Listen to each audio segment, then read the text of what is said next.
Coucou. On est dimanche combien? 2. Ah oui, 2 août. C'était 2 ton août. anniversaire hier, oui. Oui. 2 août 2025 et on fait un petit point sur l'avancée de la maison. Ça fait 3 semaines et 1 jour qu'on a commencé les travaux. On a fait une semaine rien qu'avec tes parents en renfort. Un week-end avec ta soeur, ton beauf, les enfants, où ça a dépoté. 2 semaines où, en plus de tes parents, Mimi est venue beaucoup et mes parents sont venus. Du coup, on a vidé toute la maison. Ouais, normalement tout est vide. Ouais. Enfin, Après, ce qui reste dedans, c'est ce qu'on veut garder. oui, enfin le gros pneu qui est là-bas, on va pas le garder. Hein. Oui, hormis le gros pneu, on a vidé tout le reste. La quantité de foin phénoménale est vidée. Ouais. Les meules, le foin en vrac.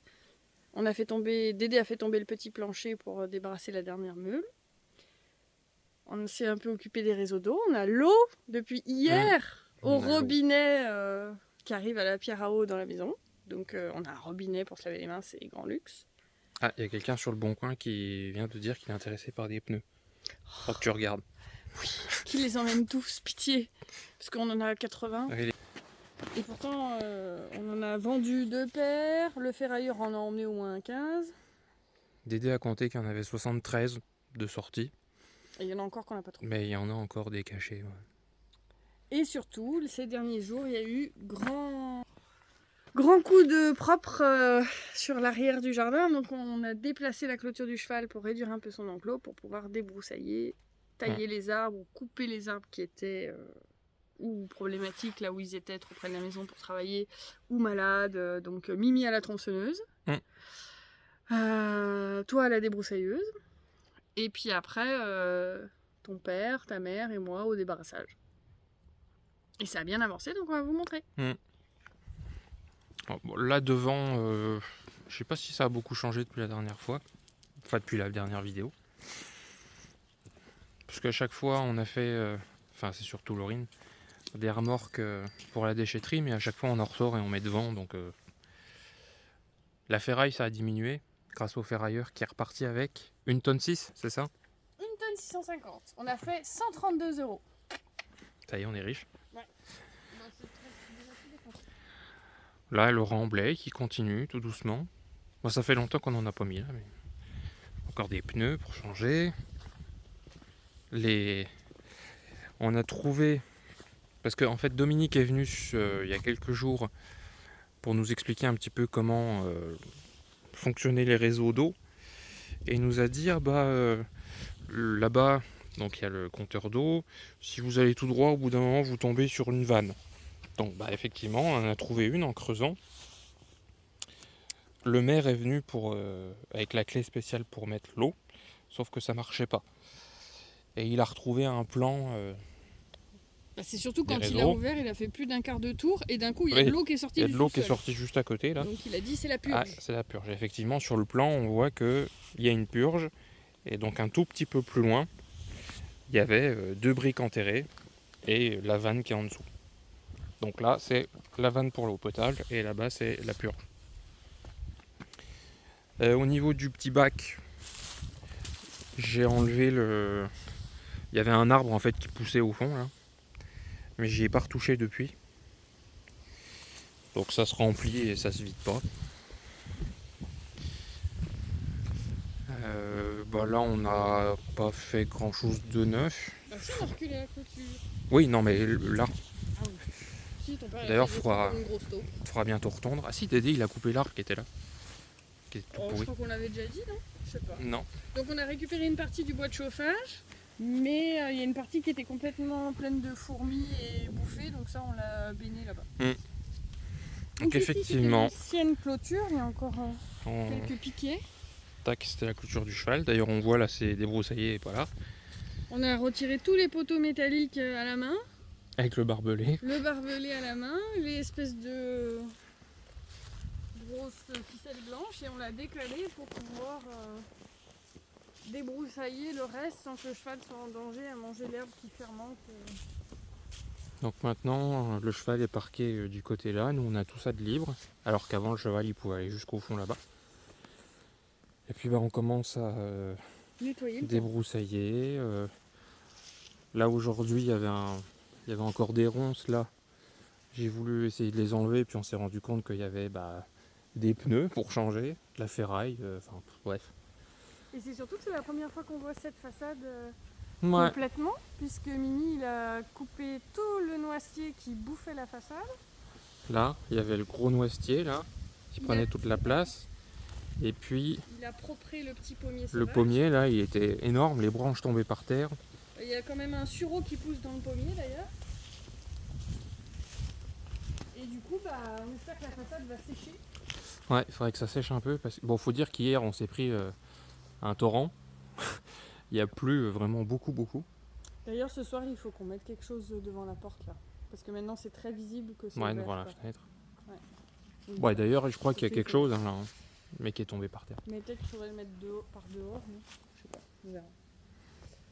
Donc moi j'aimerais garder ces grands arbres là, quitte à les élaguer, mais il faudra peut-être attendre la saison. Ceux qui poussent contre la façade là-bas, j'aimerais aussi les garder et les raccourcir parce que ça nous fera de l'ombre sur la terrasse. Mais Dédé il dit que du moment qu'on va détruire ce pan de maison, comme ils ont poussé contre et ils vont tomber en fait. Donc on verra.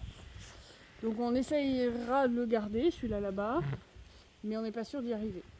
Et puis celui-là, le pommier, comme il penche vachement, Mais c'est joli, ça il nous va fait une falloir petite- voir comment, avec le temps, il va Ouais, il va falloir tenir le conduire. coup. Et je pense que le petit qui pousse là, je sais pas si on va pas le tège. On peut. Et trouver une place par là pour le cerisier qu'on a offert à Bah, de Benja. toute manière, là, le tas là, il va falloir mettre un coup de pelleteuse dedans. hein. Ouais, parce qu'hier, j'ai eu un cerisier en cadeau. Sauf que bah, pour l'instant, il est planté dans le salon.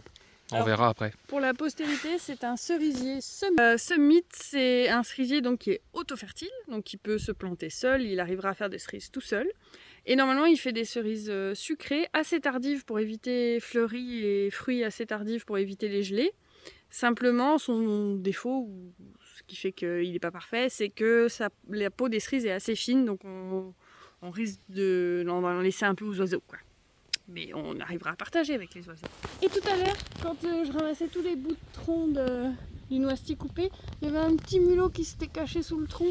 Après, hop, quand je l'ai découvert, il a eu peur, alors il est venu se cacher sous mon pied. Mais tout à l'heure, quand j'ai débroussaillé, au pied de l'arbre qui est à droite là-bas, qui est en face de nous, il y a un terrier. Il y a un tout petit trou au niveau des racines. Bah, Je sais pas si c'est ça.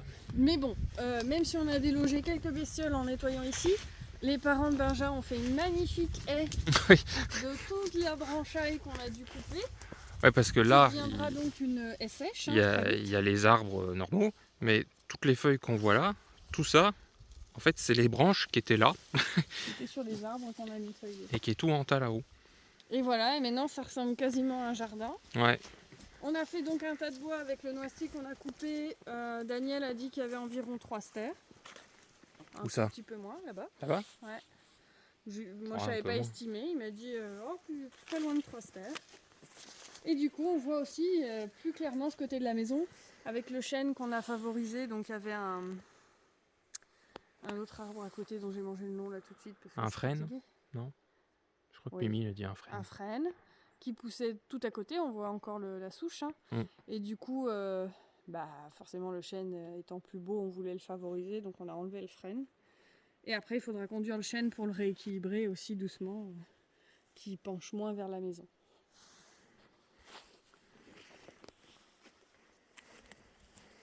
Daniel et Benjamin avaient bouché les gros trous de toiture avec la bâche. Ouais, bon, il y a encore des fuites, hein, mais c'est mieux déjà. Bah oui, c'est déjà pas mal. Il y a un petit caillou, Sur la souche du noisetier qu'on a dégommé. c'est là où il y avait des guêpes. Alors on aime les arbres, mais certains on peut vraiment pas les garder pour pouvoir circuler, nettoyer le terrain, travailler. Je suis sûre que les guêpes c'était pas là.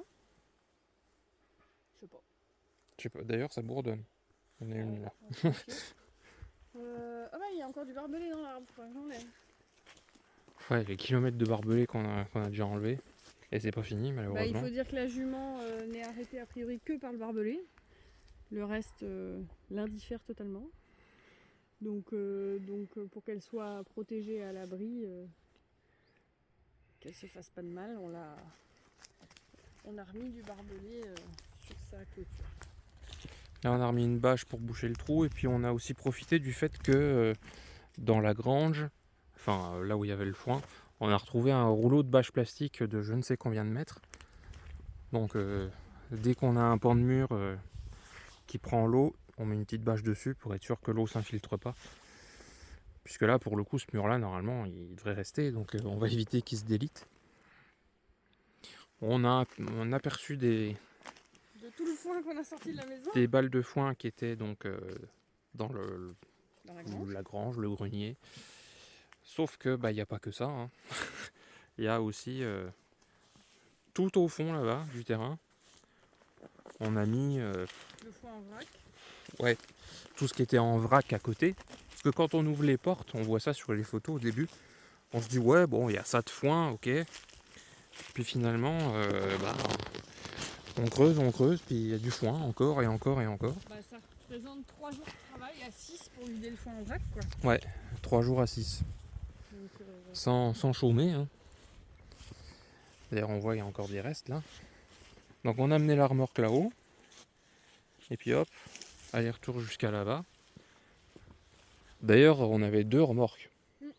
On a fait ça à 6 avec 2 remorques. oui, parce qu'il y en a qui chassaient par la pièce à la ville. Et il y en a qui... Et voilà, du foin. Bon, ça va composter gentiment, hein. Et encore, et encore, et encore. Il y en a des mètres et des mètres. Tout le long, tout le long, tout le long. Ça ne s'arrête plus. Vraiment jusqu'au bord du terrain, quoi. Et bon, on l'a mis là parce que normalement, ce coin-là, ça... Même si ça prend un peu de temps pour se dégrader, bon, c'est pas grave. Oui, non, et puis ça fera des abris pour les petits animaux qu'on aura chassés en débroussaillant et en... qui vivaient ici tranquilles, quoi. Donc là, ils vont juste aller déménager dans la haie et ce sera bien.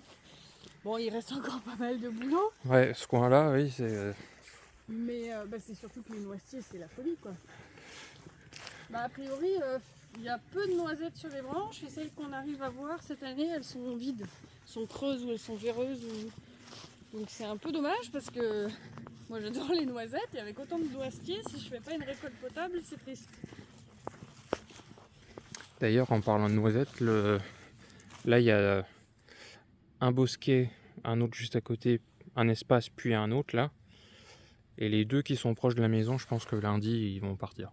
Pas les 2, juste le premier normalement. Euh... Non, juste le premier normalement. on n'a pas eu la même discussion avec mon père il y a Pourquoi 10 minutes. taper Parce l'autre que si on n'enlève pas l'autre, ça va être une galère à enlever les branches. Enfin bref, tu reverras lundi avec lui. En tout cas, moi j'aimerais couper uniquement le premier. Si on n'a pas le choix, on coupera le deuxième. De toute façon, ça repartira. Hein, mais moi j'aimerais qu'on se débarrasse que du premier. Après, je comprends qu'il y a certaines branches qui seront entremêlées. Il faudra peut-être éclaircir un peu le deuxième. Mais encore une fois, moi, plus je peux laisser vivre. En plus, ceux-là, je pense qu'ils sont à l'origine plantés là pour faire du brise-vent sur la maison. Donc si on enlève le premier bosquet, déjà, on a une belle vision de la maison. On rentre un peu voir là où tout était le foin. Ouais. Donc là, c'était tout rempli la dernière fois. Et maintenant, on voit le plancher. C'est fou. Hein, ouais. Après, le plancher est incertain. Dédé est passé à travers une fois, Mimi une fois, une fois. Non, Mimi 2 fois. Il y en a qui ont failli finir très vite au rez-de-chaussée. Donc il y avait toutes les balles de foin. Au centre. Puis il y en avait aussi un petit peu au sol. Puis on s'est rendu compte qu'il y en avait sur les côtés. Et les côtés, le plancher, il est abaissé. Donc forcément, ça fait vite beaucoup de foin, quoi.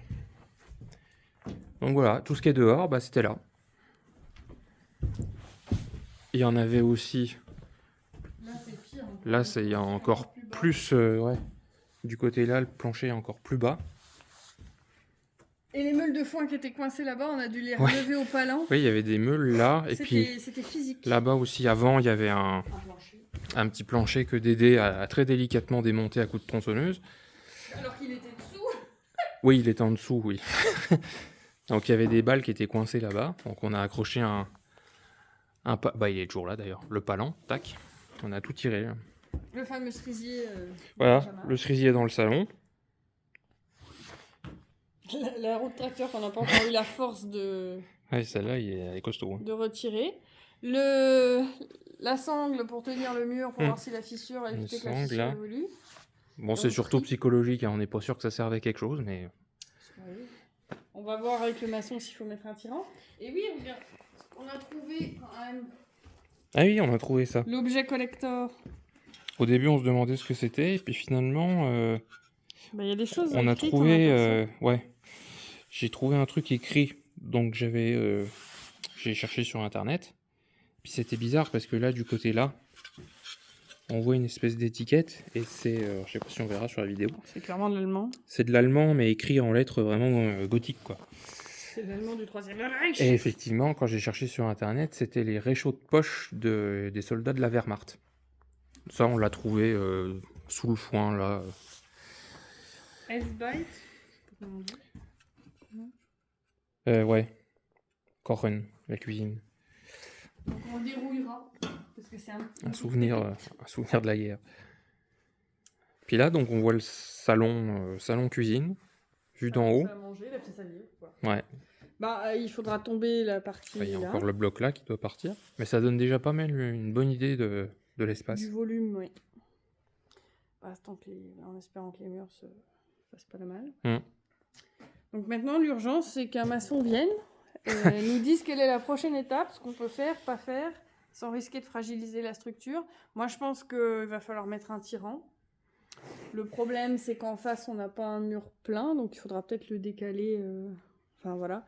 Je pense que psychologiquement, tant qu'on peut pas faire les arases au sommet, la ceinture en béton, parce que pour faire la ceinture en béton au sommet, il faudrait démonter le toit. Donc en attendant, je pense qu'un tirant, ça serait un bon compromis pour tenir les murs ensemble et nous sécuriser pour démonter le toit, parce que on sait que le toit, entre guillemets, aide à maintenir la cohésion des murs, hein, ces anciennes bâtisses. Donc si on veut pouvoir démonter le toit sans trop s'inquiéter pour la structure, ça serait peut-être pas mal d'en passer par là. On verra ce que nous dit le maçon, s'il veut bien nous répondre, puisque Nagy ne nous répond plus pour le moment. Ouais. Mais j'ai le numéro d'un autre maçon, Pierre, que Mimi nous a donné, une connaissance, un certain Balthazar Jérémy. Et du coup, je vais lundi, j'appelle pour qu'il vienne voir, nous faire un devis de ce qu'il y a à faire, et puis on verra bien.